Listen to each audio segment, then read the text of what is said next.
Well, it is episode 15 of the Teal Sports Talk podcast. I'm going to start it off this week. Yeah, a little bit different angle this week. Evan Brown, James Price, obviously, host of Teal Sports Talk YouTube channel, videos, game reviews. We're going to start it off here. A lot of news happening in Toronto sports. That's what we talked about. You wanted to apologize, though. It's a Saturday. It's not Tuesday. Well, you know what? Marley game Tuesday. We'll talk about that in a little bit. And Wednesday and Thursday, I had baseball both days. Plus, I had work, so it was a mayhem of a couple days. And you almost made the Marlies lose. But I didn't go to Game 7, so there you go. I made them win, in a sense, by not going. So to make it into Game 7. We'll get to that in a little bit, but we're going to start off with the Raptors and how, well, we've been talking about it, and we had a feeling they were going to name a new head coach, and they do. We'll let you know who it was and what that impact will be on the Raptors right out of the gate.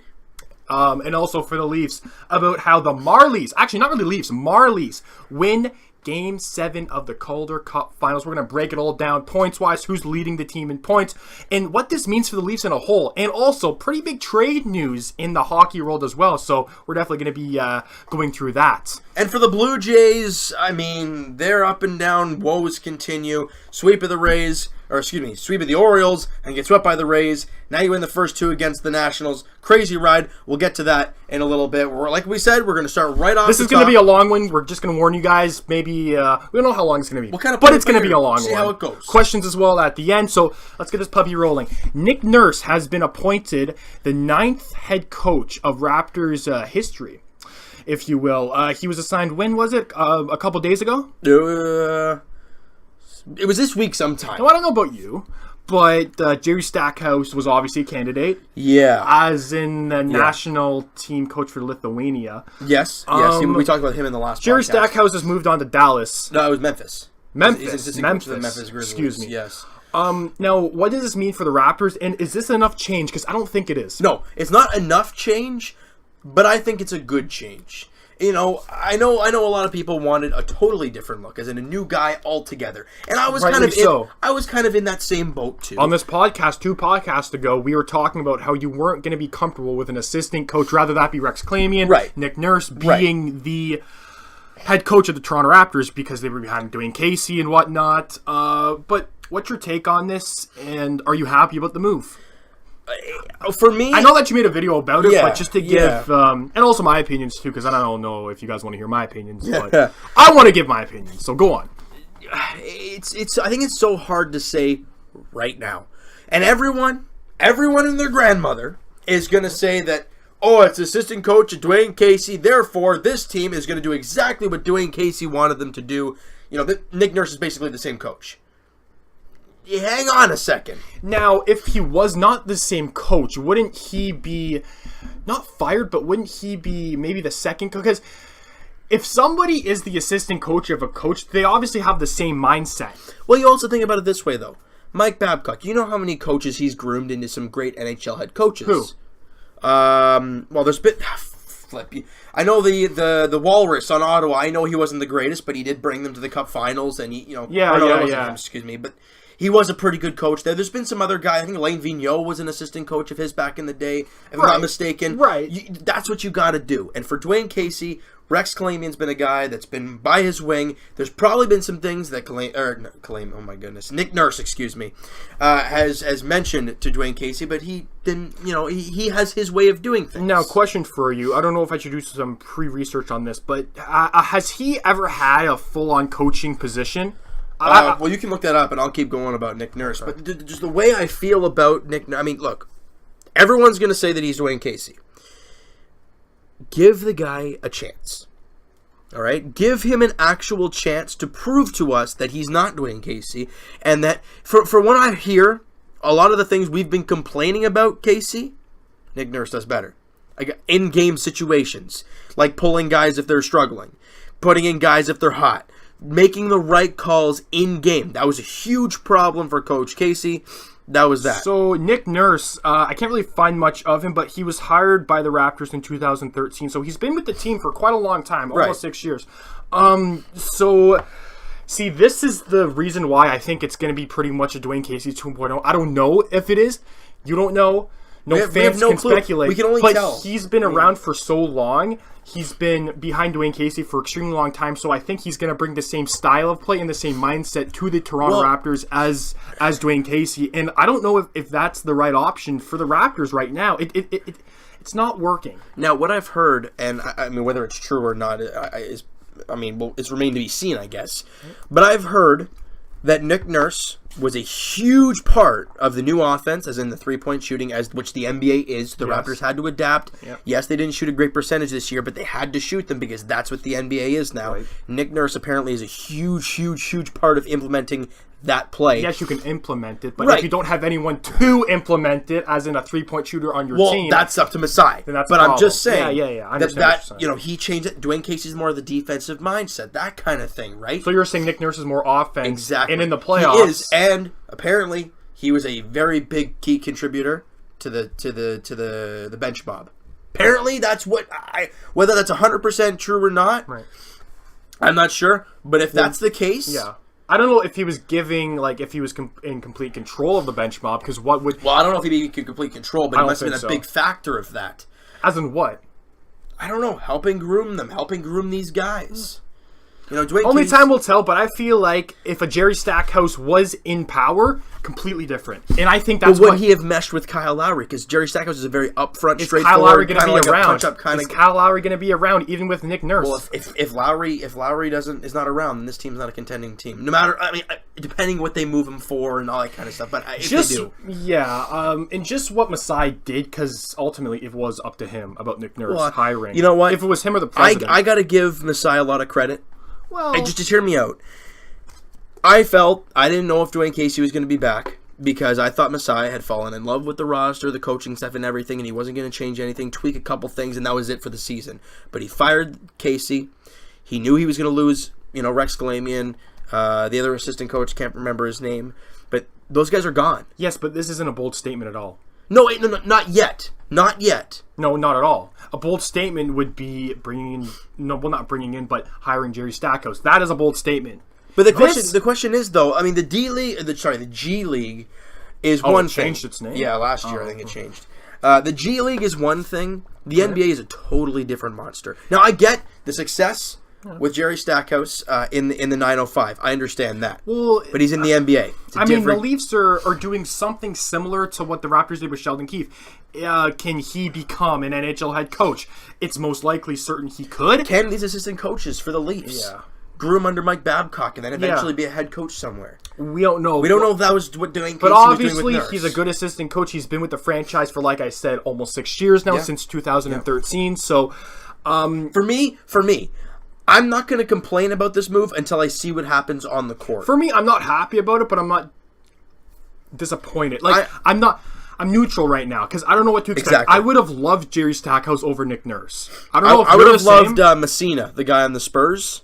Oh, yeah. That was my number one Anybody choice. other than Nick Nurse, to be honest with you. And have somebody Because- coming over from under Greg Popovich. And coming That's from something. somebody from a new regime. This is kind of the same coaching regime, in my opinion. He's been with the team for 5 years now. We don't know behind. Yeah, I just don't know how his coaching style is, and this is going to be very interesting because, like I said, I've heard that he's a lot better than Coach Casey when it comes to in-game adjustments, and that was something that Coach Casey made us all pull our hairs out about. Where he would sit somebody if they're on fire. Well, and because he falls in love with a certain lineup at a certain point in the game, and whether who's doing what, he does that. Yeah. So if that's what Nick Nurse does, great, but I want to see it first. Yeah, talk's cheap, and right. I mean, now. I don't think he's ever been a head coach before. It would have said in the article. He's never been in the NBA. No. Bottom line. He's never been a head coach for an extended amount of time. Right. So, but everybody's has to get their break somehow. And coaches are one thing, but what are we going to do with the players? Well, that's something that's always up in the air. Right. Until Masai addresses something, it's going to be up in the air. Because Masai is a bold kind of guy. This wasn't a bold move at all. No. But it's a Dwayne Casey 2.0. But something has to change. Yeah. It has to change. Yeah, it does. Yeah. And a lot of people, and I've heard some people saying, well, the Raptors are one of the closer teams in the Eastern Conference. They're getting the NBA Finals. You fire LeBron James in the mix. Well, they're instantly an NBA championship favorite. Where the heck are they going to sign him with what money? If you threw LeBron James on the Brooklyn Nets, they would be contenders. Come on. him on any team. Exactly. Is very good. He makes everybody around them better. And just with Boston and Philadelphia in our own division getting better, even Brooklyn getting a little better. Yeah. I mean, they're still not any obviously good. The Knicks are a mess still. I'm not even going to mention about them. But all the teams around us are younger, better than us, and we're older, and we're not as good. So it's going to be very interesting to see at the draft, because I feel like because we've talked about this many times. Now I don't know the exact date. I think it's I looked that up, but I'm pretty sure it's on a weekday. It's on a Thursday, or maybe that was the draft lottery. But no, with Nick Nurse, it's more of a Dwayne Casey 2.0 in my opinion. There was many options. I would have liked even the national coach for what country? Lithuania would be more of a culture shock. This team needs a culture shock. So the draft for the NBA is on June 21st. That is Thursday night. That's Friday. I'm not mistaken. Oh no, wait. Thursday night. You know what? That is Thursday. We don't have a pick. It's this upcoming Thursday. Wow. Think about that. Now, next week's podcast is going to be on Tuesday, dude. Normal time. For sure. Normal time. Okay. So I mean, if you want, you can get up the mock draft here, because the NBA mock draft, right? Actually, no. I think we can save that for next podcast. Save it for next podcast, because that'll be right near the draft. Yeah, because next podcast we'll do it for the Leafs and for the Raptors. Now on a scale of 1 to 10, yes. How happy are you with this move? And don't be be completely honest. 5. 'Cause I don't know how to feel. I've got a lot of mixed feelings. Yes, he's been with Dwayne Casey in this organization for 5, almost 6 years. Signed a 3-year deal. He can't not have any things that Dwayne Casey had. Because he obviously does. Right, because we were behind him for 5 years. Right.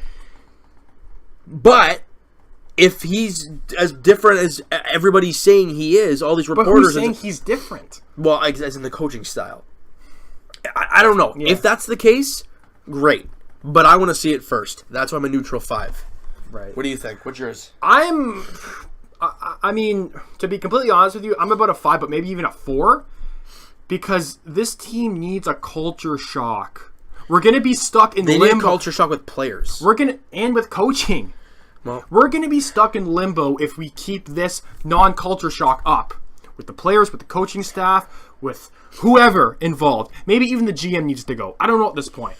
You know what? For me, I'm just going to see any more. The Serge Ibaka contract is the one that and the Norman Powell. Those are the two that really... Now, this is what I wanted to ask you. With Damari Carroll, I'm not willing to trade a first-round pick to get rid of Serge Ibaka. I'm not thinking. Okay. Do you think Masai gives up on his players he just signed too quickly? Because the thing is about the Carroll contract, he was with the team for what, 2 years? Or 1? I think it was 2. It was 2 years. He had 2 more years left, I think? I think it was 3 or 4. I think it was a 3-year deal. I think he's done he's something. Okay.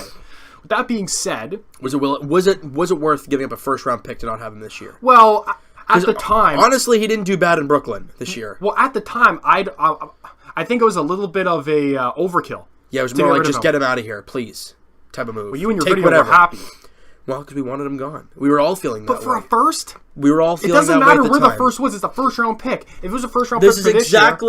This is the exact way Blue Jay fans are talking now about this team right now. Okay, we'll get into that. Oh no, I'm just trying to say how it's the similarities here. Now with Ibaka's contract, you mentioned it, right? Yeah. Okay.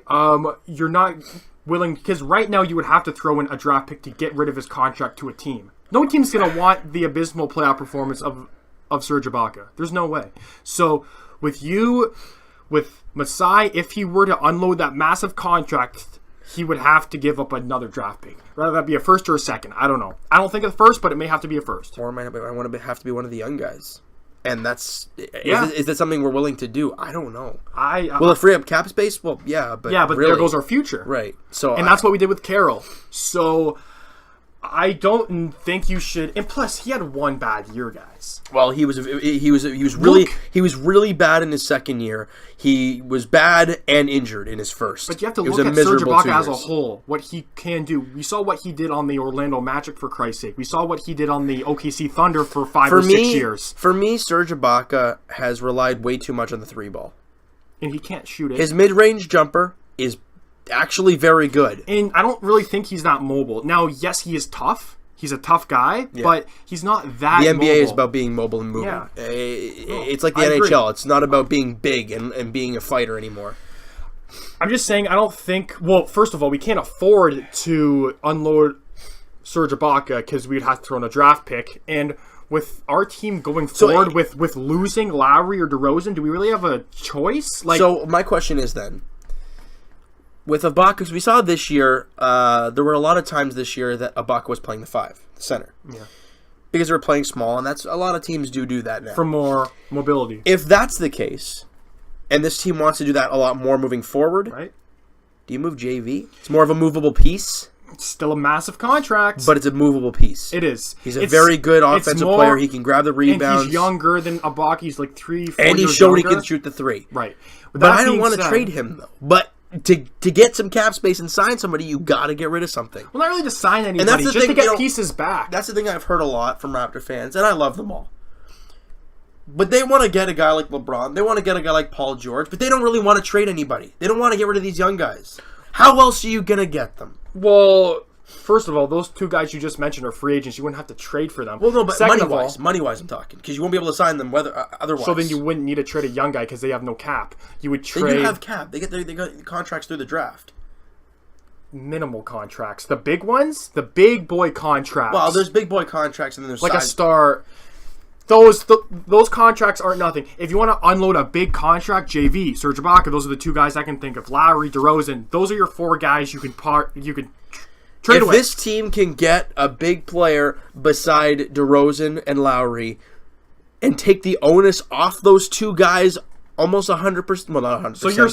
So you're saying that you want to keep these 2 guys and build. Like, think about this for a second. These last however many years, it's been Lowry, DeRozan, right? Mm-hmm. And we've always had that problem with that 3rd guy.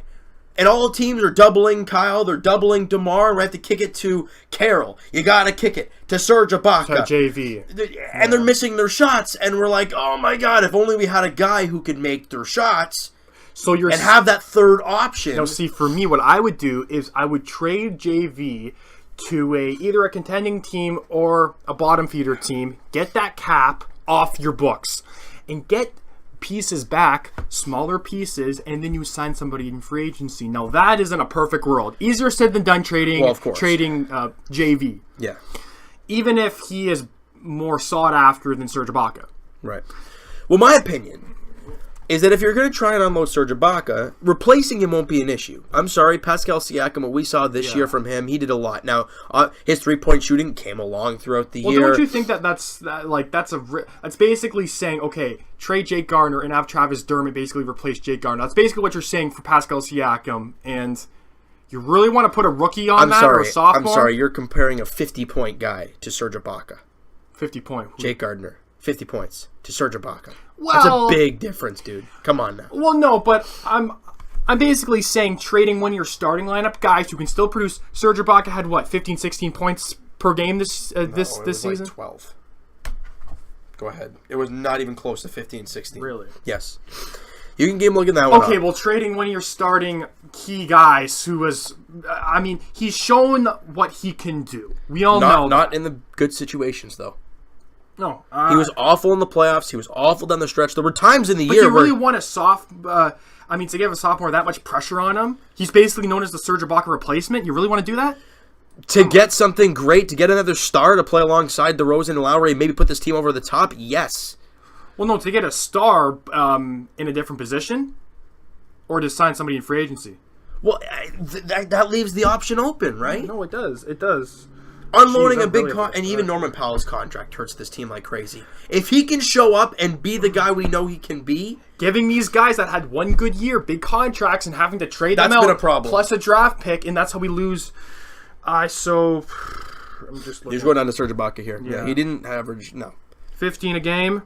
That's not PPG, points per game, 12.6. That was per. I don't know what that means. Okay.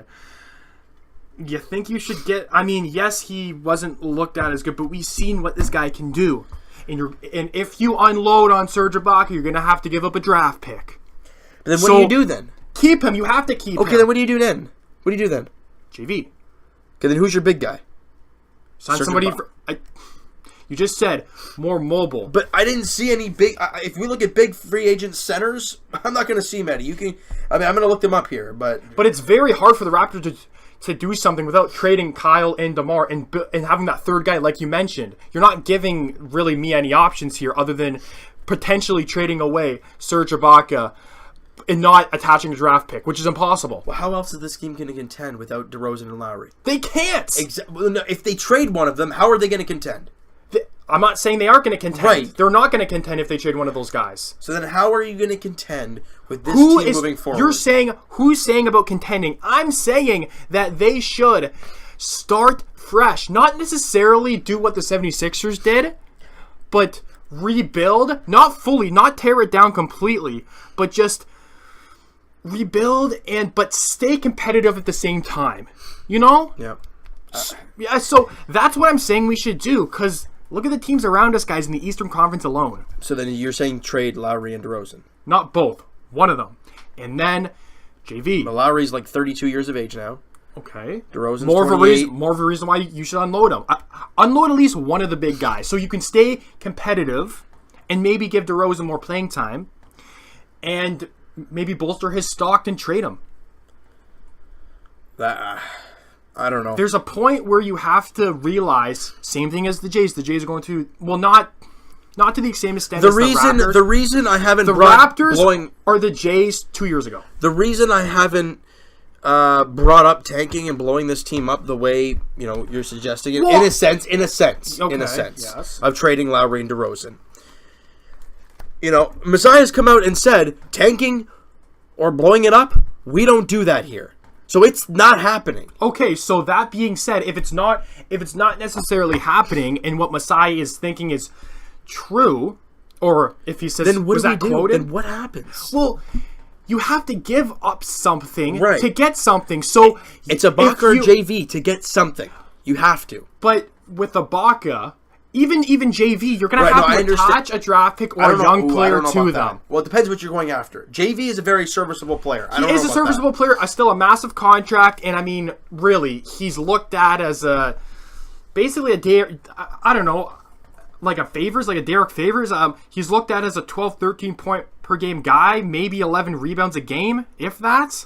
He didn't even have 10 this year. So, and that's on a good day, and he's already 24, 25. So, I know, but he's established the three-point shot. He's still getting better. Teams don't look at that. Teams look at, okay, what's your basic stats? Teams like big men who can shoot the ball now. Yes, they can, but a lot of teams look at points per game, rebounds, and all of the advanced stats, or maybe even some of the advanced stats. You don't hear much of JV around the league. That's why I'm saying massive contract. You're going to have to give up either a young guy or a draft pick to trade him out. And then you have that free up salary, either sign a free agent or just keep a salary. Having cap space is nice. Oh, tell me about it. Even if you don't, let's just say that we do trade JV and we have a load of cap room and we do nothing with it.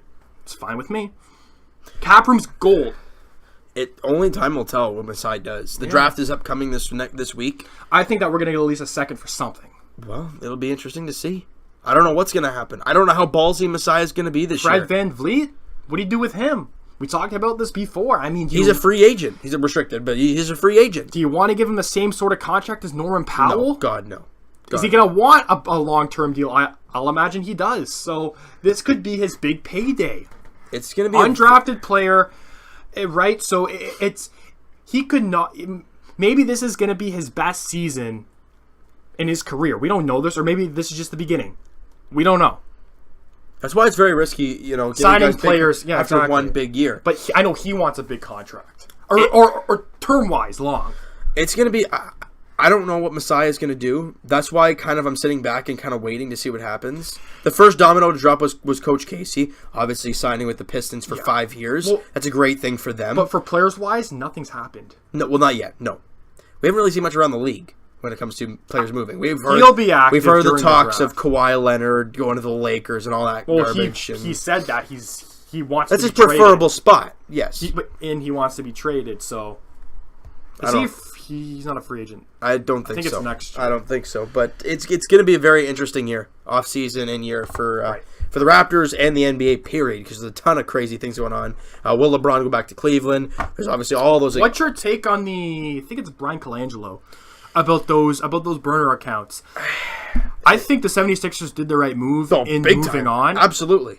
No question about it. They did the right move. If it was his wife who did it or Brian Colangelo himself, we're not sure. Whether he did it or not, it's something related to the team.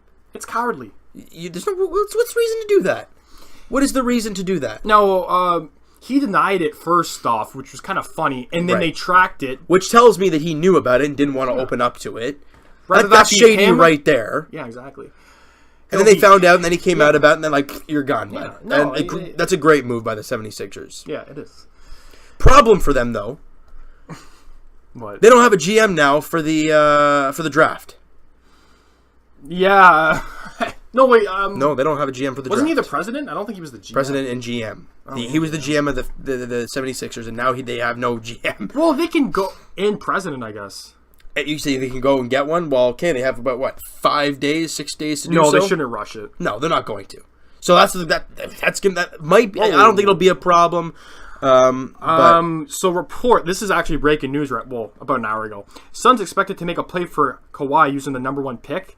If you're the Phoenix Suns, why would you trade for Kawhi Leonard? Well, I mean, to be fair, he's Phoenix a great player. does have a lot of young guys, so now I think it's the time. Would that piece be a Devin Booker? No, if they're giving the first overall pick, it wouldn't be. But, no.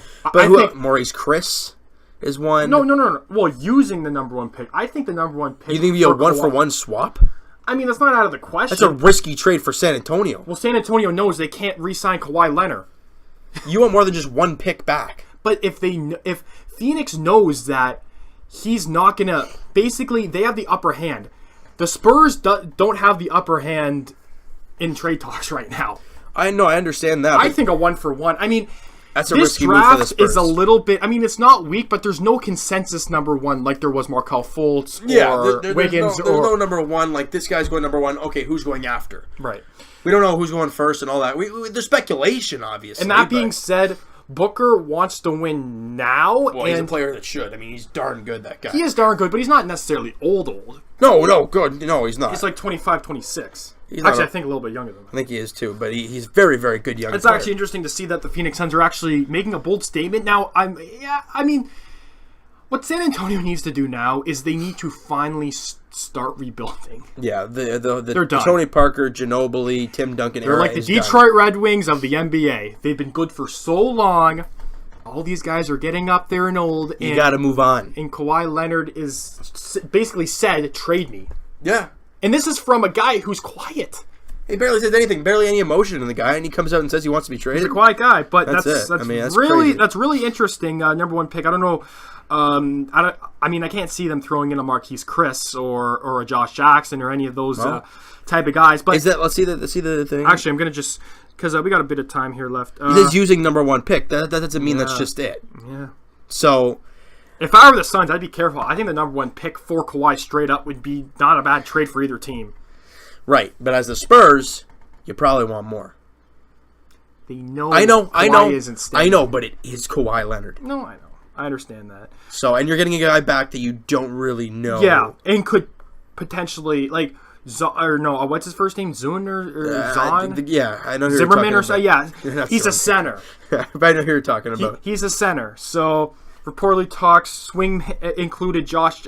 Oh, good lord! It include Josh Jackson in a potential trade. If that's it, then I would take it as the Spurs. You get the first overall, and you get 21-year-old Josh Jackson. That's unbelievable to trade a player that young and that undeveloped for Kawhi Leonard. In the first overall pick. I would not do that. But that's besides the point. It's good to see Phoenix actually being in things right now. I mean, ever since Steve Nash left, they've been Amari Stoudemire. Well, ever since those two guys left, they've really been in limbo. Yeah, they really have been. So it's good to see them back in the mix of things here. It is. What's your? Did we even talk about the NBA Finals at all? Or did we even? Didn't.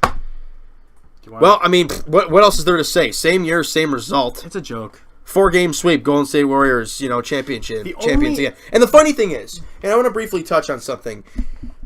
We'll get to the Capitals in a little bit later on in the podcast, but you saw the emotion in that, right? When the Golden State Warriors They just won, held it up. Yeah, guys, we won again. There we go. Good job, boys. Have a good one. Yeah, have a couple drinks on me. All right, let's have some fun. And there you go, Swaggy Pete. Go be nuts. And for me, crazy. I think it's more of the show factor than actually being relieved you won it. The Washington Capitals. We'll get to that in a little bit. I understand it's been a long time since Washington did win it. No, well, I have to compare it to something. They've never won it. They've never won the Cup. There you go. With Golden State, this is their 4th time in 5 years they won it. We understand that. It's 2 out of the last 3. Yeah. They went back-to-back. But that being said, it's like, okay, you won it again. Woohoo. Is this... No one cares. No one cares. Besides... I mean, outside of Oakland, does anyone really care? No. Bandwagon Warrior fans, maybe. But other than that, who cares? No. Us as Raptor fans, we're like, well, we don't so predictable.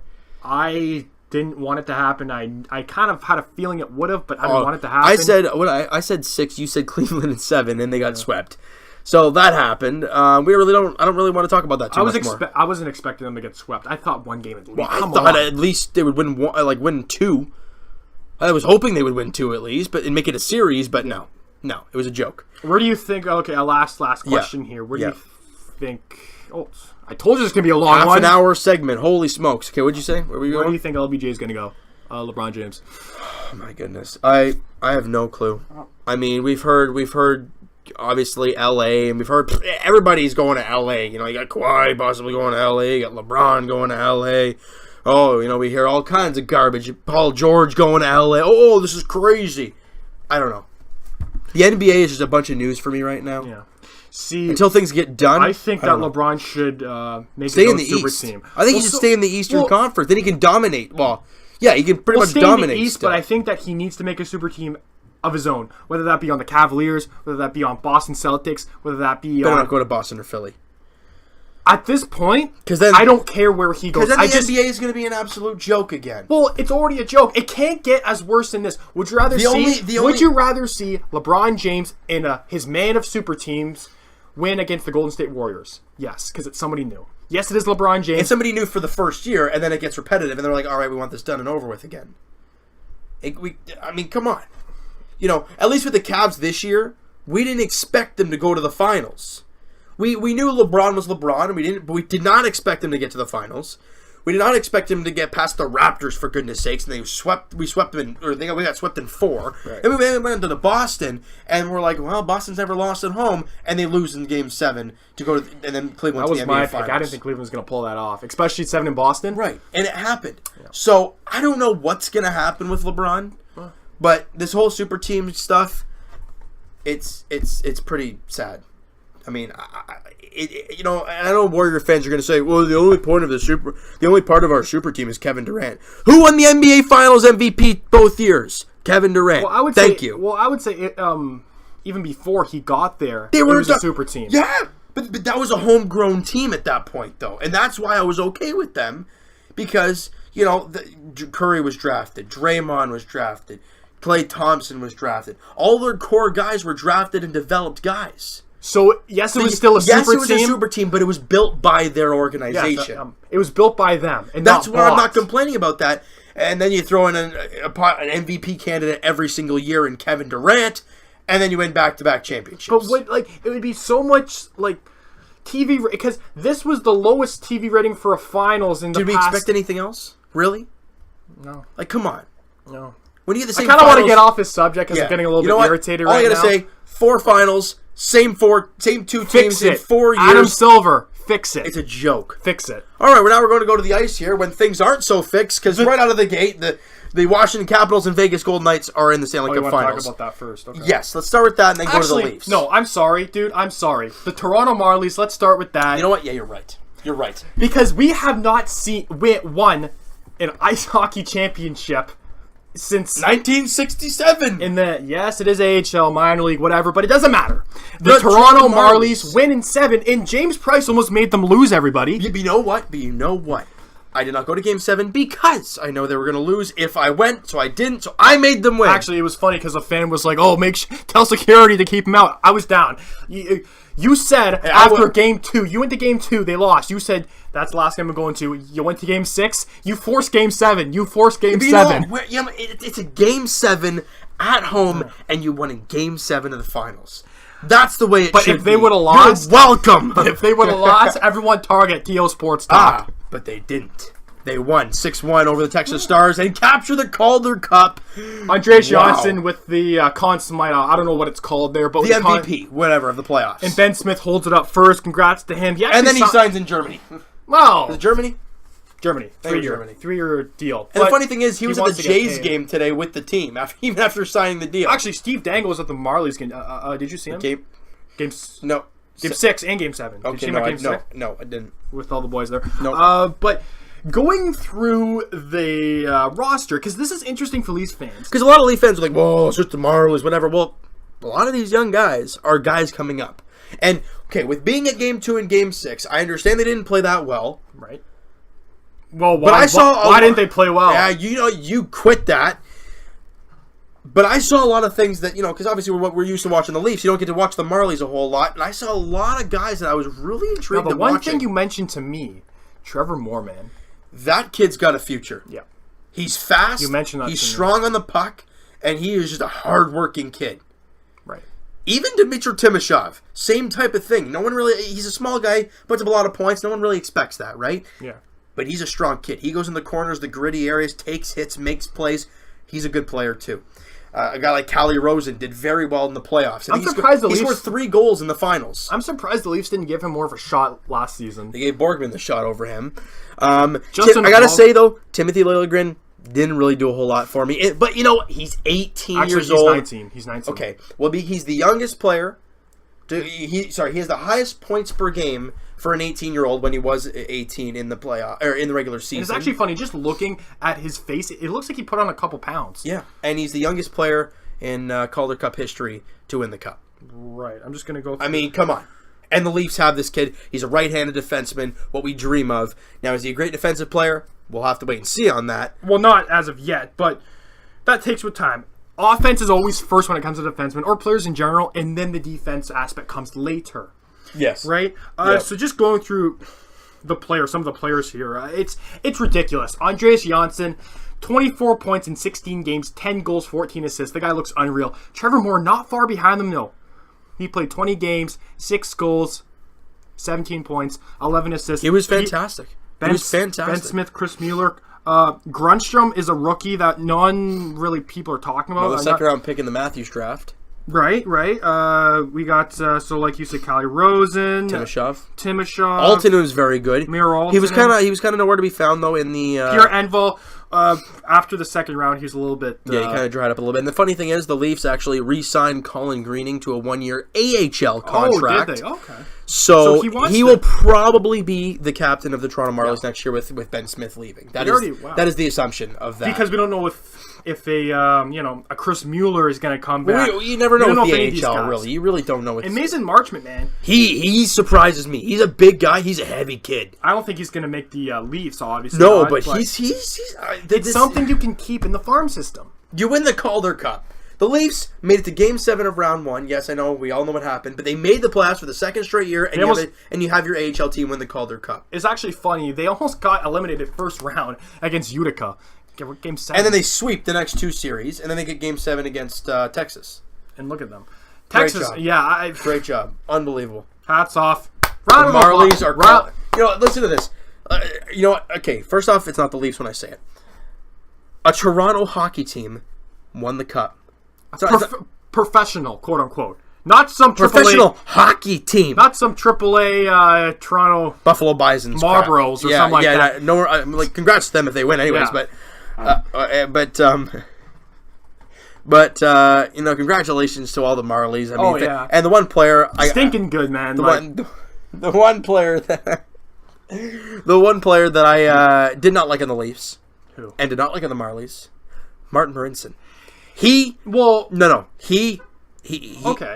to mention something about this. Now, he should have dominated the AHL. He reminded me of Jake Gardner in the AHL. Really? Pinches too much, gets caught way too much. He's a pinches too much, Martin Marincin. And he's slower than Roman Polak, and I think I mentioned that before on the other podcast. Yep. Now, for Martin Marincin, he needed to not look like he belonged in the AHL, and he didn't do that.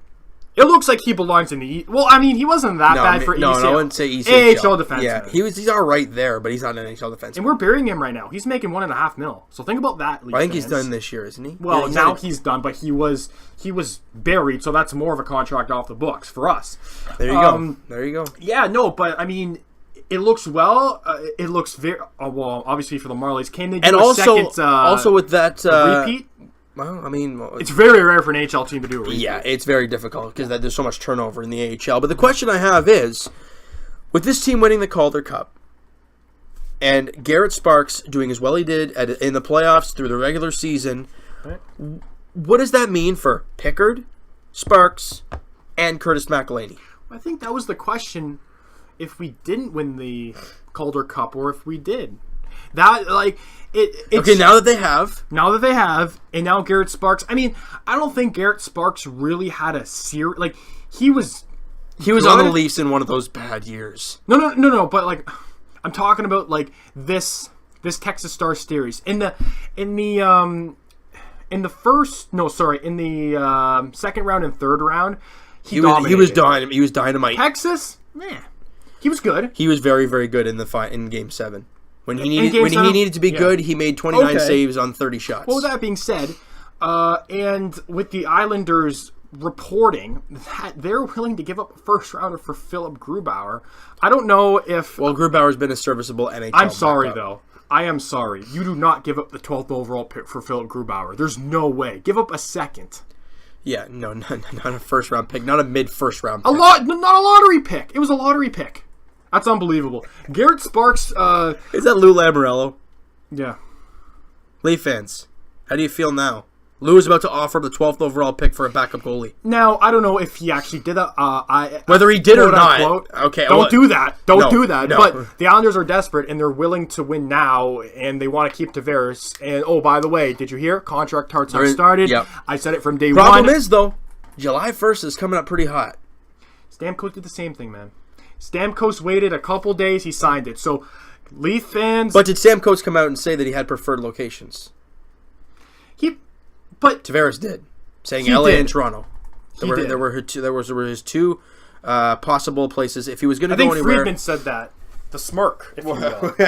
Well, I mean, that's just that. You know, it's you know what. He did this, but the thing is about Tavares, I think he's more of an outspoken kind of guy than Stamkos. Well, Tavares, we don't really know what happened in that talk because I don't know if you're quoting him for what he actually said or he said something. Maybe Friedman took him out of context. Well, I'm just trying to find it here, but okay. I mean, I'm not surprised if he stays on Long Island at all. They're willing to move one or if not both. I mean, I don't think both the lottery picks. Definitely one though. They can get good very fast. Calgary's looking for a first rounder. Could they get back their first, maybe for TJ Brody going the other way? They need defensemen. So the Islanders are still frontrunners for John Tavares, obviously. But New York beat writer Arthur Staple reported that John Tavares' preferred destinations are Toronto and Los Angeles. Huh. And he's a New York reporter. Staple, I think that's an actually well-known hockey name. Now, the LA Kings are in cap trouble, and a lot of players on LA... But are they a team to win right now? Yeah. They're getting older. They're in cap trouble. They're willing to win right now, meaning that a lot of players on LA are making too much than they need to be. One guy I can think of, the problem with Ante LA, Kopitar. Yes, he deserves that contract over $10 million. That's a lot of money. Obviously, Dustin Brown had a bounce back year, $5 million. So you can kind of see why he's worth that, I guess. They got a lot of money. Bottom line, they have a lot of money tied up in some guys. Yep. Well, that being said, with the Leafs, it wouldn't be out of the question for the Leafs to be a wildcard team. Right. In this. Bottom line, the question is, does he re-sign with the Islanders? I think he does. Contract talks have started. Now, what I've heard is that John Tavares would more likely to leave. Now, this is before it happened, if head coach Doug Weight was fired. That obviously happened, so I don't know if John Tavares now is not even going to re-sign on Long Island because of what happened with Doug Weight. Because if you think about it, John Tavares is looking for a coach Meaning, like, okay, so They've you're gonna bounced around all over the place. Coach so you're Wise. gonna re-sign me before you haven't even figured out who my head coach is gonna be, kind of thing. Yeah. I mean, The Islanders, situation with the Islanders is very shady. it is, and That's why I'm like, Lou I don't know if they'll Lamoriello go. needs to hire a head coach before they sign John Tavares. And if that's the case, you have it's what, June 16th right now? You have till July 1st. Less than half a month to do both. Yeah. It's not easy. No. And the thing is about the Islanders, where they're way less stable than Tampa Bay's position 2 years ago with Stamkos. They had a head coach in John Cooper. The Islanders don't have obviously just named new GM. What coaches are there out there? Alain Vigneault wasn't he hired? No, he's still out there. Okay, so that's Dan Bilesma. I mean, I don't really know if that's a big thing. He didn't coach last year at all. Sheldon Keefe of the Toronto Marlies. That was one that they were thinking of his. Well, it makes sense because Lou knows him very well, obviously.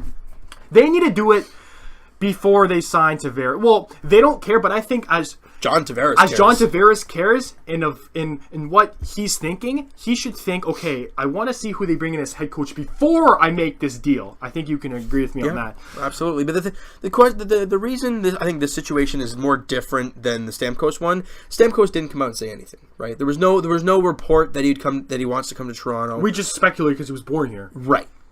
With Tavares, he clearly wants to play in a big market. If his preferred destinations, or whatever you want to call them here, LA and Toronto, those are big markets. See, those are the two teams he would call, John Tavares. The teams that would want to call him are a boatload. Buffalo, Montreal. Yeah, Montreal. We'll get into that later. Sign another massive contract. Go ahead. Well, why not? He's not French-Canadian. That's always been a problem with Marc Bergevin, clearly. And he's not tough. He's not a grinder. No. So he's not a Travis Moen or a Dale Weiss. Yeah. He's not a Dwight King, Steve Odd. Yeah. Who needs him? Right. Who needs them? So Montreal's out of the question. But, so there's a lot of teams calling John Tavares, but John Tavares only wants to call apparently two. It's interesting. LA and Toronto. And we're gonna be taking this week by week basis here. Now that being said, Dubas, or they actually said the Leafs GM. I don't know. I'm sorry. You know what? Before we get into anything there, was it nice or was it nice watching your new GM Kyle Dubas lift the cup, getting fired up? That is fantastic. He looks young. He looks fired up. He's Chris Mueller's age. Is he actually? Yes. Wow. Chris Mueller, bud. I mean, holy smokes. What are you doing? Get in the front office already, kid. No, but he was Ant-Man. You saw him yeah. That's going to be the Stanley Cup. I love the philosophy. But anyways, so GM Kyle Dubas said that he's not closing the door, I think it was, on re-signing. I get up the old article of re-signing Leo Komarov, James Van Riemsdyk, and Bozak. Now, I think that's all to do with how much they want, and that's all to do with Tavares and if he will. Of course, he's going to be open to bringing them back. If it's realistic, of course. But I think it would be realistic to bring back two of these guys, JVR and Bozak. Any two, I think so. Well, it says like most general managers, newly appointed Kyle Dubas has a busy few weeks ahead of him, obviously with the draft and everything. With the draft and free agency looming, right. Dubas was asked about his plans for pending unrestricted free agents forwards Tyler Bozak, James Van Riemsdyk, and Leo Komarov. Right. The door is always open, Dubas said. We're evaluating where things are. So, I mean, he's still learning with this team, right? I don't think I have to do anything big just to do so. Obviously, he's not just going to go and sign anybody big just to make a trade for making it. That would be a disservice to the organization, frankly. It's not about me. It's about the players and the coaches. That is the best. I mean, yes, it is an answer, but that is the best non-answer I've heard. He's taken after Lou. Lou is the best at just saying a lot of things, but not making any sense or not getting anything out of what he just said. Right there.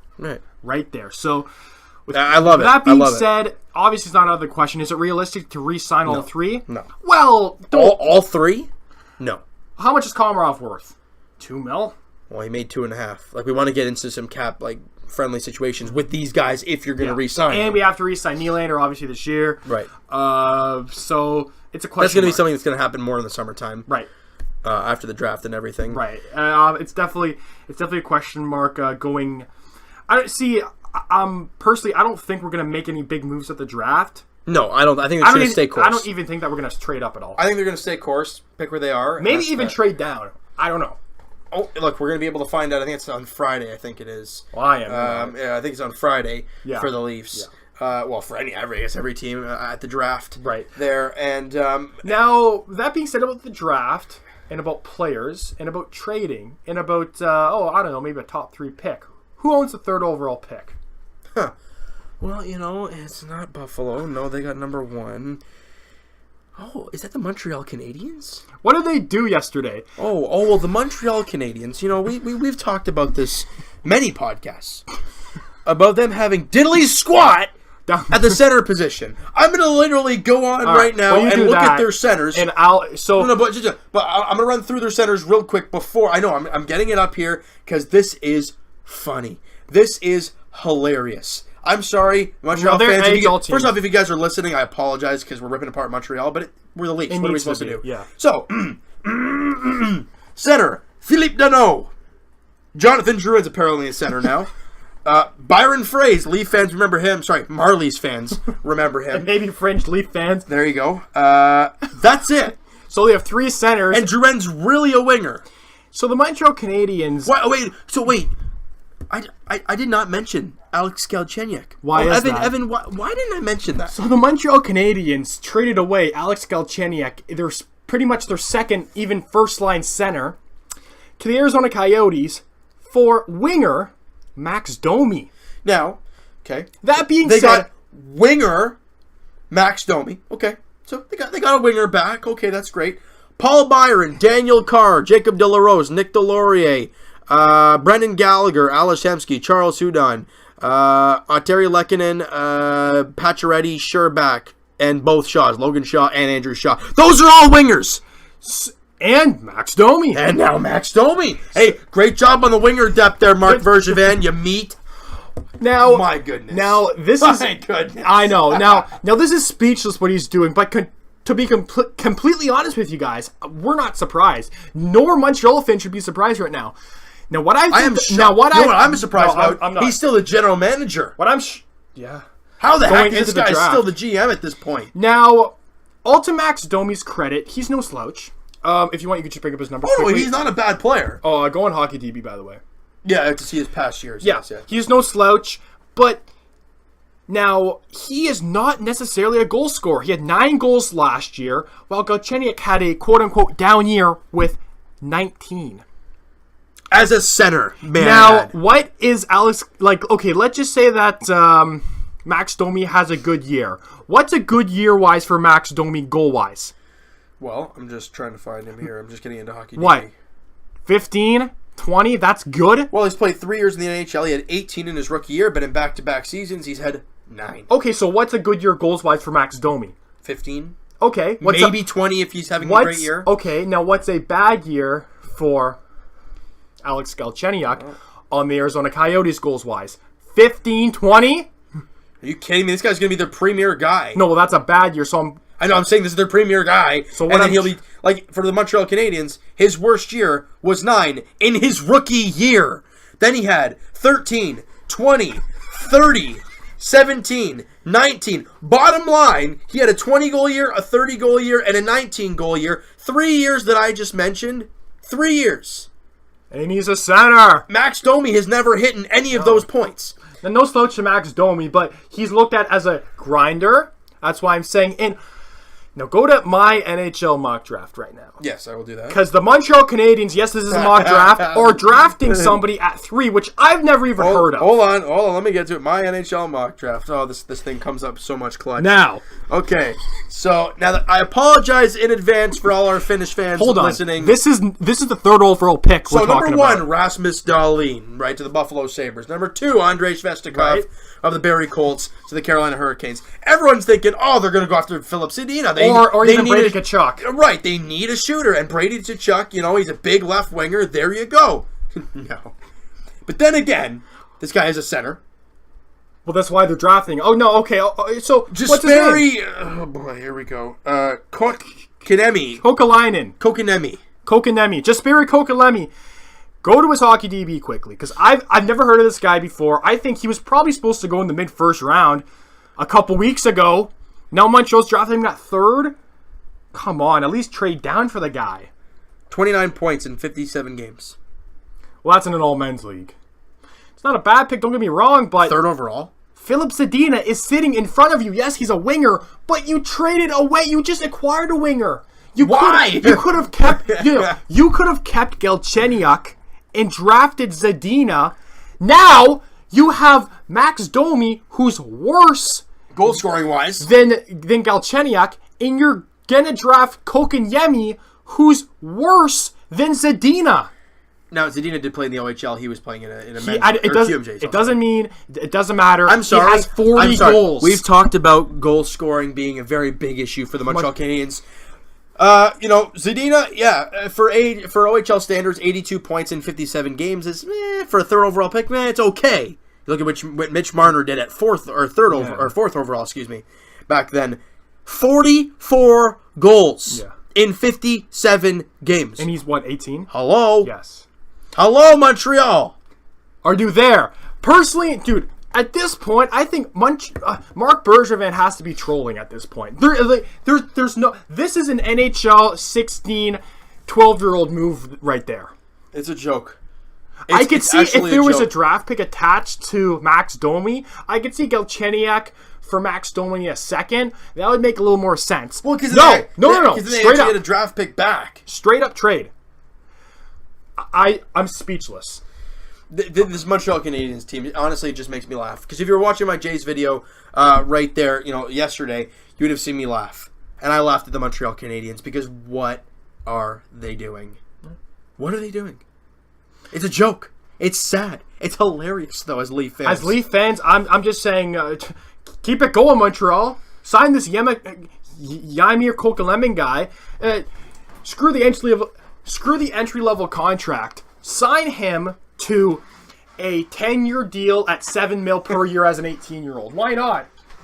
Well, they seem to love to do that with Jonathan Drouin, too. Signed him to a massive contract before even touching the ice. Yeah. Oh, and they just recently signed Max Domi. 2 years, 6.3. Not a bad deal, but as a player, he's looked at as a playmaker / grinder, I guess. Yeah, I mean, it's just hilarious. This Montreal Canadiens team and what they're doing, it's just... I mean, at this point, it's just, sorry, I'm trying to find a plug because James didn't plug in his laptop before. You know what? I thought we would have been fine because I didn't expect the podcast to be an hour and a half. I knew we had a lot to talk about, but bottom line, the Leafs are in a great situation. And Hab fans, if you guys are salty because we're making fun of you a little bit, look, we went through this for so many years. Deal with it. We've been doing this since, I don't even know. But now, oops, okay. Technical difficulties, I'm sorry, everyone. And now, enough with the Montreal Canadiens. Going to the Ottawa Senators, and I think this team is even worse off than Montreal. Now, that's saying something. Okay, now, ladies and gentlemen, we all know about the whole Erik Karlsson situation. Is he going to stay? Is he going to go? Now, well, at this point, there's no way he can be on the team this coming season. Now, if you have not heard, if you're out of the loop, Mike Hoffman is involved in something, and you're going to touch on that right now. So apparently, Mike Hoffman's girlfriend was saying over 1,000. Now I don't know if they were tweets or text or whatever, but she was saying comments, if you will, about Melinda Karlsson. I think that's her first name, Melinda Karlsson. How taking shots about her unborn baby that passed away. She was basically saying a bunch of low blows. Oh, I hope somebody takes out your husband's ankles to ruin his NHL career. End it, pretty much.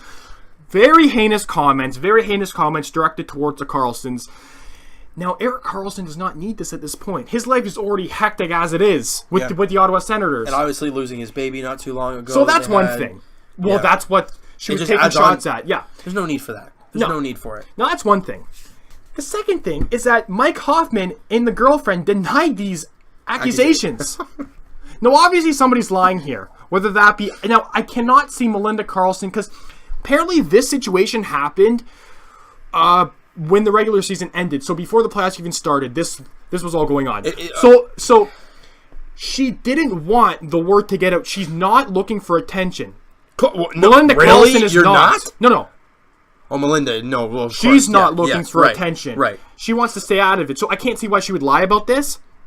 But what she's doing and what the Hoffmans are saying, oh no, we didn't do it. Like, and apparently there was a conflict in a parking lot where Erik Karlsson and Hoffman were kind of exchanging words with each other, saying, oh, why would your wife say this about my wife? And I'm sorry, though, I cannot see. Why would Erik Karlsson and his wife make this up when right now it's a... Why would Hoffmans do that? Why would they do this? There must be some kind of bad blood in there somewhere. Has to be. And if that's the case, one, if not both, are gone. Now, if this is a mental health issue, I don't know what it is. It could be. But, I mean... I don't want to say it's a mental health issue because I don't know what... I don't even know Mike Hoffman's wife's name, to be completely honest with you. Yeah, I mean, it's... Jarvis Landry. Oh, there he is. But, yeah, I don't know what the scenario is going on with them. But someone has to be lying here. And I think it's Mike. So, that being said, going into the 2018-19 season... Yeah. Either Mike Hoffman or Erik Karlsson, they cannot be on the same team. The funny thing is, right? It's impossible for them to be on the same team. You think about it this way, though. We've heard a lot of rumbles about Erik Karlsson being a free agent next year, and will they trade him? If that's the case, but do you keep Mike Hoffman? He's at a huge contract. Yeah, but it's well deserved. He's no slouch. Right, but I'm saying, but what do you try and do? There's a lot of... Ottawa's in a terrible situation. Well, no, they are. And plus, the thing is that teams around the NHL know that they have to trade either one of these two guys. So they're obviously going to lowball them. The Ottawa Senators cannot go into next season with both these players on the roster, whether that be Erik Karlsson being moved or Hoffman or both. Something has to be done. And there was actually a trade that was supposed to happen to the Jets. Hoffman to the Jets at the trade deadline. Yeah, I heard that one. And Hoffman said no. I don't know why you would do that. It's very interesting. Honestly, the Ottawa Senators and the Montreal Canadiens... two teams that are in very weird situations. It's more Ottawa than Montreal. Ottawa's in a weird, really odd situation. Montreal's in a what the heck are you doing type of moment. Well, I think Ottawa's worse off than Montreal because there's no... They're in different type of situations. Right. Montreal's in a what the heck are you doing type of situation. Well, the thing is about Montreal is that there's no necessarily drama surrounding the team at all. It's just Marc Bergevin doing stupid things. That's what I mean. What the heck are you doing? Right. Ottawa... Everything is going wrong. The owner, Melnick, is a complete idiot. Yeah. The GM, I mean, he's okay. Dorian, he's trying to keep it together. Now, I don't know if you saw this, but another thing that happened with Ottawa in the same week. I gotta get some more water.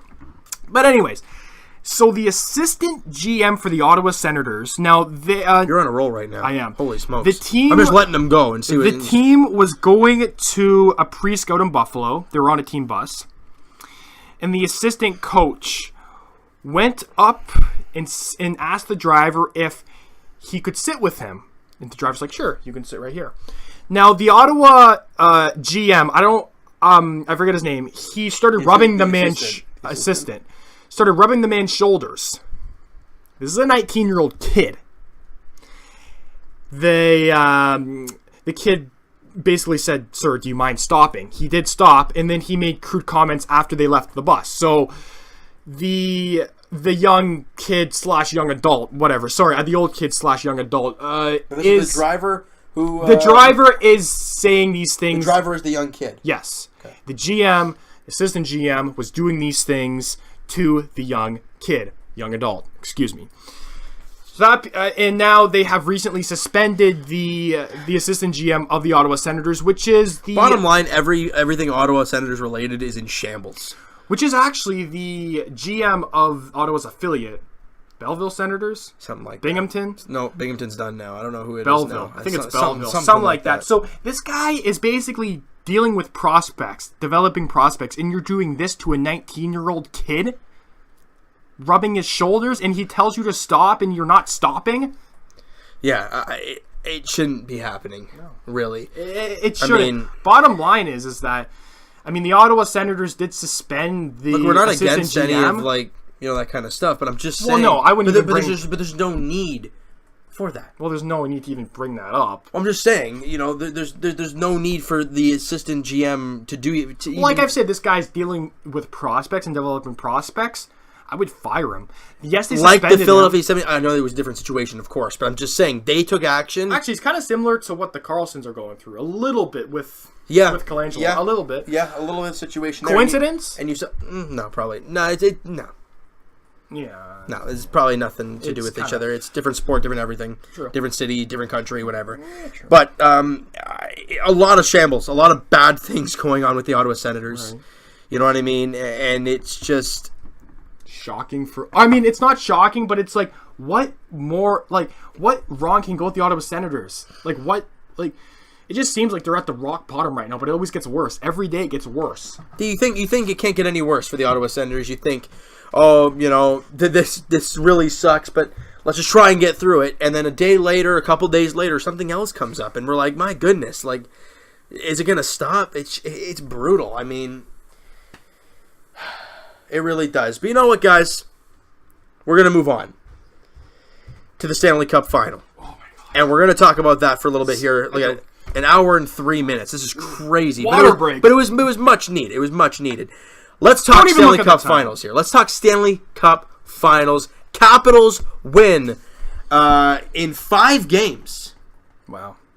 5 games. I was Didn't expect that. I was expecting them to win in home. I feel like Vegas would have won at least, another one. I thought that would have got it at 6, but dude, I'm telling you, at the last couple of games, Vegas' defense looked like they were supposed to look. Theodore was awful. Braden McNabb was terrible. But seeing Washington's attack, and right from the get-go, in almost every single game, they came out flying. They came out and just kept firing. Because you look at game, I think it was one of the ones at home. I'm not sure if it was game 3 or game 4. This is Washington at home? Or Right. What? It was either game 3 or 4. They came out flying right out of the gate and was up 3-0 after 1 or something like that.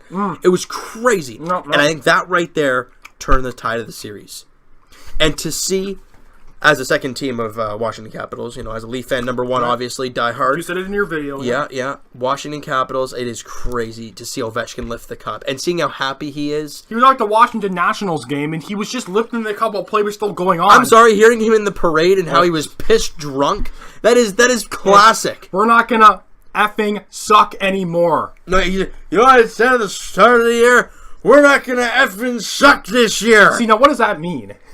It means they weren't going to suck, and clearly, you win the Stanley Cup, you're not going to suck, and they did it, and they won the championship. And now, the only thing people have against Ovechkin and Crosby, well, Crosby has more rings. That's all they got. But that's just a stupid argument at this point. Well, that's what Pens... But, see, with Pens fans, I think they're just happy for Ovi. Honestly, yes. Maybe besides Vegas fans, because, okay, obviously their team got eliminated, whatever. But besides Tampa Bay Lightning fans too, they're probably pretty frustrated as well. The NHL, man, they have to be so happy for Ovi. Come on, how could you not be happy, man? What a great guy and a well-deserved. Yeah. Now, obviously, the talks about the Conn Smythe of Kuznetsov probably should have got it, but everyone knew Ovechkin was going to get it. Right. And he does deserve it over all the years. And I understand what the Conn Smythe actually means. Yes, Kuznetsov was the. Now, I strongly believe that if Kuznetsov was not in that series for I don't think that they would have won it. He was so valuable. But they had him. I know. And they won. Well, that's why I'm saying that. Right. He should have. And Braden Holtby turned into Braden Holtby. Yeah. You're looking after the first 2 games against the Columbus Blue Jackets in round 1 when Philip Grubauer got the start. No, that was scary. And then they brought in Braden Holtby, and he just shut it down. He closed the door. That was it. Yeah. He did his job. He took out the Columbus Blue Jackets 4 straight after that. And then he went to Pittsburgh and eliminated his demons there. That was an emotional ride for the Capitals. And then you saw what they did against the Tampa Bay Lightning, winning that in 7, come back from 3-2 instead of being up and then choking. You know what I mean? And then with Vegas, taking care of business in 5 games. It's insane, man. Remarkable. And Cap fans are never going to forget this. No, never. Never. A Caps fan said this at the parade. Basically what I would say as a Leaf fan if they won the Stanley Cup. Oh, my God. Quote unquote. This is the best moment of my life. I am not going to forget this moment. This is going to be better than my future wedding, my future kids. This is the best moment of my life. And honestly, dude, what would you do if the Leafs won the Cup? I would start crying. Big time. There's no question about it. I'll be bawling my eyes out. But I'm telling you right now, if there's an elimination game for the Leafs being at, we're going down. We're being in the square for every darn elimination game for the finals, if that's the case. Yeah. If they're up 3-1 in the series and they lose at 3-2, we're being down there for game 5, 6, 7, if need be. Game 7 in Toronto. in a Stanley Cup final. God help us. Some people are having heart attacks. It's crazy. Or dying, pretty much. People are dying. Yeah. Honestly, Leaf fans, we'll get there. Our time's come. Well, We'll the get Marlies. there. Look at the Marlies. Step in the right direction. Right. They just got to keep going. Whoo! Blue Jays? We can breathe a little bit here. Because there's not a lot to talk about. Yeah. Well, you know what? I don't know if we should start breathing or maybe rile ourselves up because the Toronto Blue Jays. They're an emotional wreck. Now, what I think you should do next video.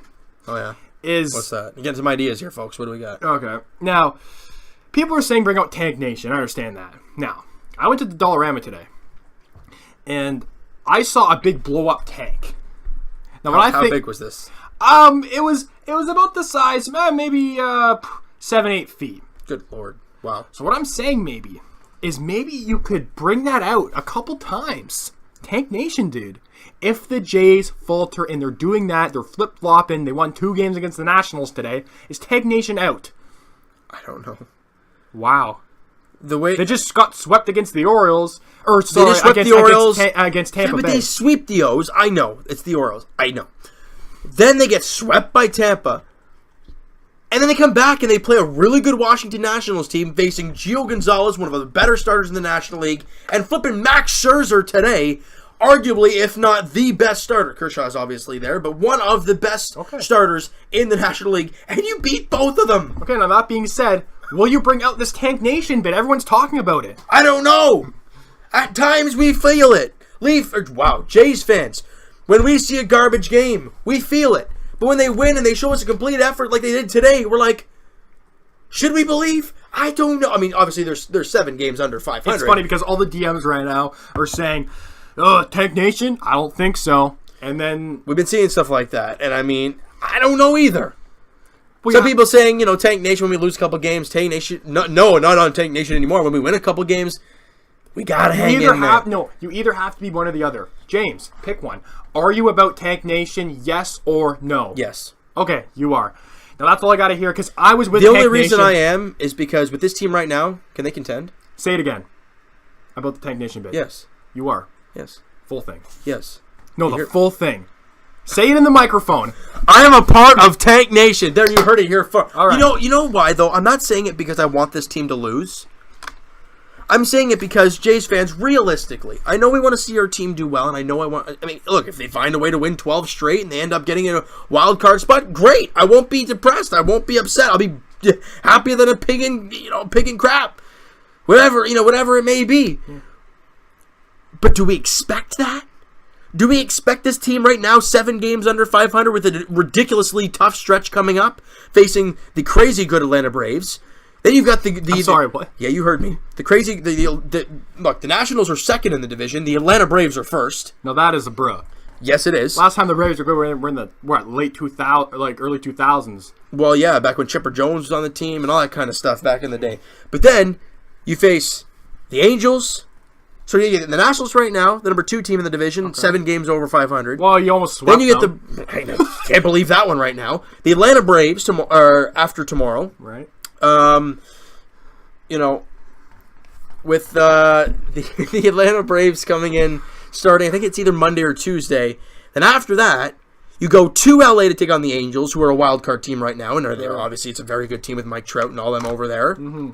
And then after that, you go to Houston to take on the Astros. This next 4 series we have with this team is a suicide mission, but somehow they've won the first 2 games of this.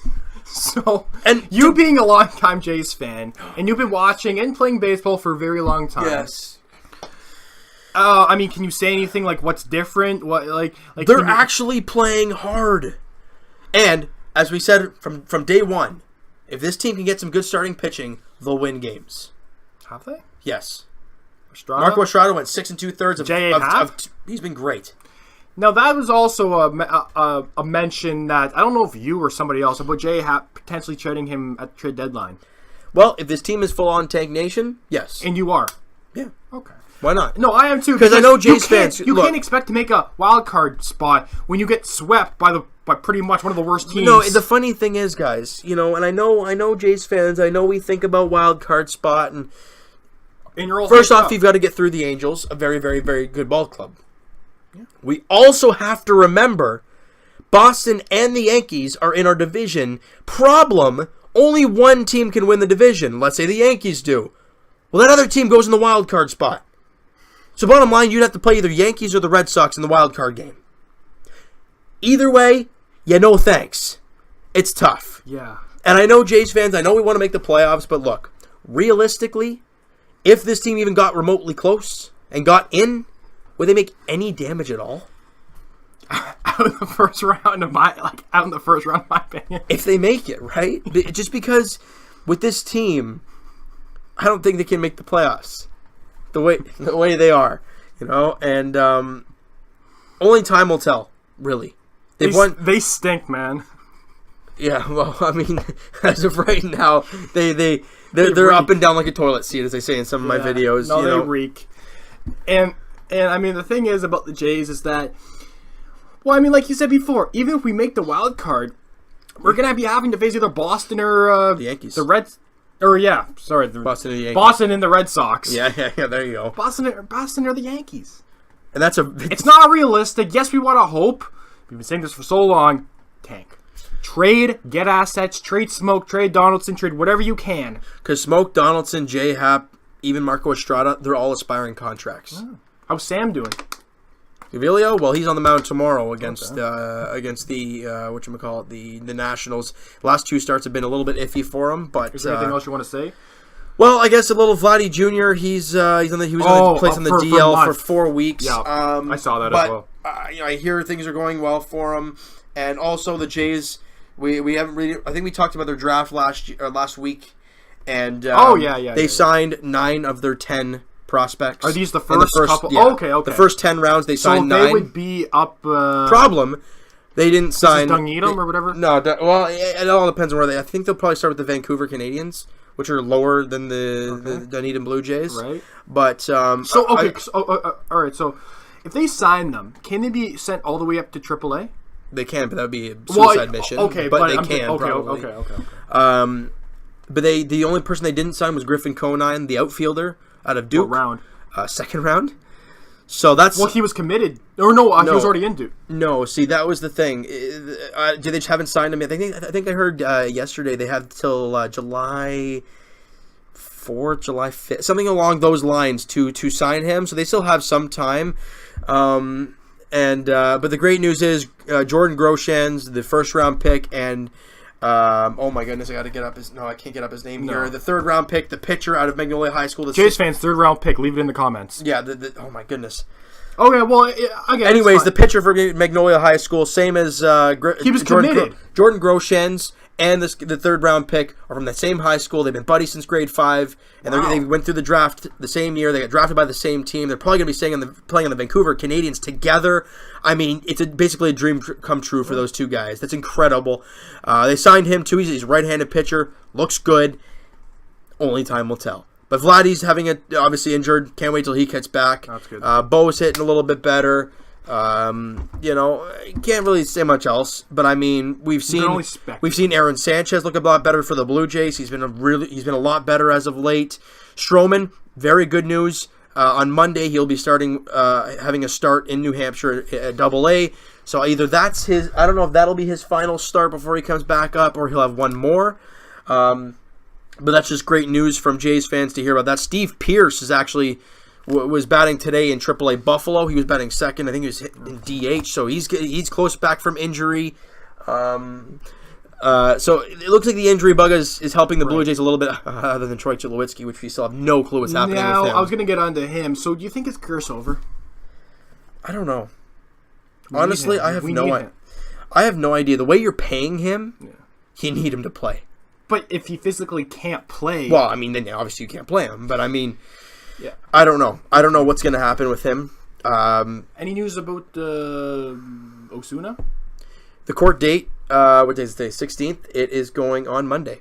He's out for the season. The administrative leave kept getting extended, and it kept getting extended. We're all like, look, we know it's going to get extended until at least the court date, which is in a couple days, on the 18th. So we'll wait and hear, I guess, what happens then, and then we'll kind of be able to tell what's going to be happening with him for the rest of the year and for the future as a Blue Jay. But I don't even know if he'll pitch as a Blue Jay ever again. It's come down to that? Trade? See, I mentioned that. The situation it is. No, but see, I mentioned trading in a couple podcasts ago. You're like, no. I don't know if he gets convicted of this. You should have. I mean, as bad as he's going to send you for Matt Bush on your hand. You know, and what he did back in the day. And the thing is that if same thing about the Slava Voinov thing. Yeah, exactly. Where's he now? KHL, and he wants to come back. But does the team want him back? Do teams want him back? Yeah, right-handed. Well, do you think that right? But just the way want Osuna? Well, yes, but with the past history. As a Jays fan, I don't know. I want him back as a pitcher and as a baseball player. Yeah, I would love to have him back. But as an organization, I don't know. I don't know what's going to happen with him. Because if the Jays do bring him back, this says a lot about our team and about our staff. Unless I hear otherwise and like a heartfelt apology or I don't know, something he to can ease say the whatever pain. he wants. He's still always going to be that type of person. I don't want to mention it on air. We can only speculate right now. We can't really say that he's done what he's done. As of right now, it's speculation. Until he's convicted of it. Until it's done, court date's done, he's been convicted of whatever it is. Then we'll go from there. Do you want to do questions now? Or? Well, we can talk a little bit more about the Blue Jays. And what we've been seeing as of late is what we've been hoping for all year long. Yeah. And that was some actual good starts. We've seen a lot of good starts from Jay Happ. He's been very, very good over the last little while. That's what I'm saying. If you're talking about trading Chip, that's a very good thing for Blue Jay fans. Mm-hmm. If you're looking at Aaron Sanchez as a possible future for this team, he's looking a lot better now. He was great against the Nationals yesterday. Just didn't get any ball luck. There's a lot of bloopers, a lot of soft hits, finding holes. So he had a lot of tough time there. Stroman's looking great. Marco Estrada with a great start today. If you're looking for possibly upping trade value, that's something that's going on. It's always something to think about, for sure. Garcia stinks. Gavilio, he's still a young guy, so if you want to try and keep him in the rotation, and if he gets better and better, then hey, maybe keep him next year for the rotation. I don't know. Right. But there's a lot of upside for the Blue Jays right now. There's a lot of downside. It's a little bit of everything. It's neutral. 70 games in. All you're saying, though, right now? We have 80. No, we have... We're almost halfway. 92 games remaining, if my math is right. 92 games remaining. So we're almost halfway. Yeah. Almost halfway there. And? Almost halfway. 81 games is halfway. We're 11 off of that. And we play 11 games almost in 11 days. Well, sometimes it happens. Yeah, they usually have Mondays off or a Thursday off here and there. But pretty much always playing. They will be doing that. So then we're going to go to the questions. All right. Let's see who we got here. Just bring up the old... actually, you just got a new follower, sir. Oh, well, would you look at that? Well, thank you very much, whoever you are. You need a little mention on the podcast. Double Dribble. If you're listening to the podcast... OG. He's got a picture of OG on there. Loving it. Wait, is that a top hat on OG? That is a top hat. Loving it. Oh, wait. I love it. Oh, is it?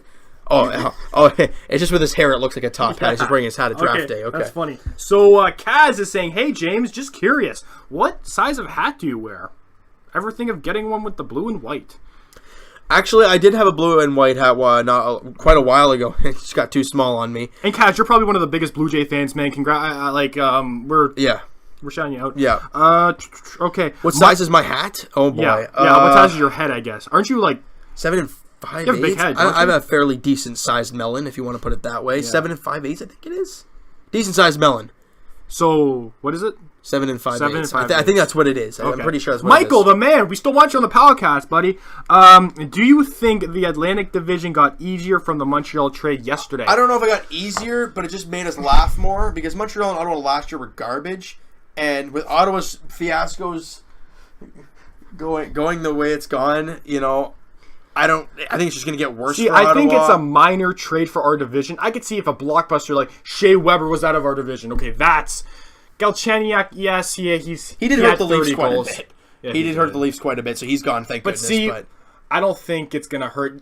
I don't think it's going to impact the division too much. No. I don't think it's going to do a whole lot. Will it make it a little bit easier for the Leafs to not worry about those teams as much? Probably. Right. But I wouldn't say it would impact it a whole lot. Right. Who else we got? I mean, if you want to read that one, you can. No, we're good. We'll keep moving there. I think that's it. All I got to say, do not go to any Marlies games. Well, it's over, so we won the Calder Cup. I don't care anymore. It's over. It's over. We did it. No, but no, guys, this has been, I mean, an Longest amazing podcast. Longest podcast. Or one of the longest. I think we had something similar to this. But An hour 21? I don't know. there's a lot to talk about. Next podcast, though, it's going to be Normal Tuesday. time on Tuesday. So we're only having like 4 days of things to talk about. Yeah, thanks. Yeah, hey, no problem. But next podcast, we're going to go through the draft for the Raptors and for the Leafs. We're going to be doing that for those two segments. And the Jays, hopefully they can sweep the Nationals and get a good start against the Atlanta Braves. I think Tuesday we'll be talking about if the Jays have the Monday off. Are you going to make a video about the Marlies? I don't know if I'm going to get a chance to. I might be able to do one. It's a little late now, but I did say something in one of my videos. And we said it on the podcast. Right. So. Well, guys, thank you so much for staying with us. We really appreciate all your guys' support week in, week out. Let's get up to 100 subscribers on the podcast channel. And for James' channel, just hit 3,000. Yeah, you guys are outstanding. Thank you guys so much for all the support. It's been a grind day in, day out. Let's make it 4,000. Let's make it 4,000. Let's just keep the steady pace, if you will. Jays fans, help me out a little bit. I mean, I know with the Jays stinking, it's a lot harder. But fans, you guys are showing the support. I've been telling James, maybe be like Teal Sports Talk rages and breaks his phone about the Jays' loss. But why would I break my phone? That's just like well, your phone, you use it in your videos. Maybe Teal Sports Talk goes crazy and snaps one day.